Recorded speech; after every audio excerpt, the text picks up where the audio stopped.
मोहतरम व्यूअर्स, चटनी हमारे दस्तरखान की पहचान और शान होती है। आज बनाएंगे खुबानी की मीठी मीठी चटनी। खुश्क खुबानी ली है और उसको 4 से 5 दफा अच्छी तरह धो लिया है। इसमें पानी डालकर 2 घंटे के लिए भिगो कर रख देते हैं।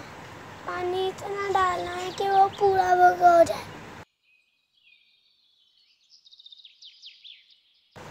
अब 2 घंटे के करीब भिगो कर रखने से खुबानी नरम हो गई है।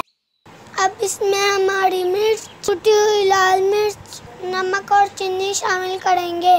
सब मिर्च काट कर डालेंगे। इसके बाद कुटी हुई लाल मिर्च, नमक और चीनी भी शामिल कर दें। इसके बाद ब्लेंडर से अच्छी तरह ब्लेंड कर लेंगे। हम यहाँ हैंड ब्लेंडर का इस्तेमाल कर रहे हैं। आप चाहें तो जग वाले ब्लेंडर में ब्लेंड कर सकते हैं। ये लें, चटनी तैयार है। आप अपने दस्तरखान की रौनक बढ़ाएं। शुक्रिया।